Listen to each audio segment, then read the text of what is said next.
আমি সবার সাহায্য করি, কিন্তু রাধে রাধে। কি হয়েছে সখী, আমাকে বলো।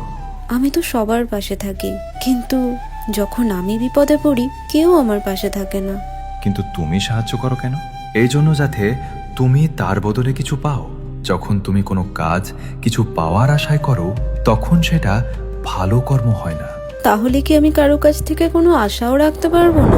যখন তুমি কোনো পশু বা মানুষকে সাহায্য করো নিজের মন থেকে, আর তুমি জানো যে সে তোমাকে সাহায্য ফিরিয়ে দিতে পারবে না, সেটাই হলো আসল ভালো কর্ম।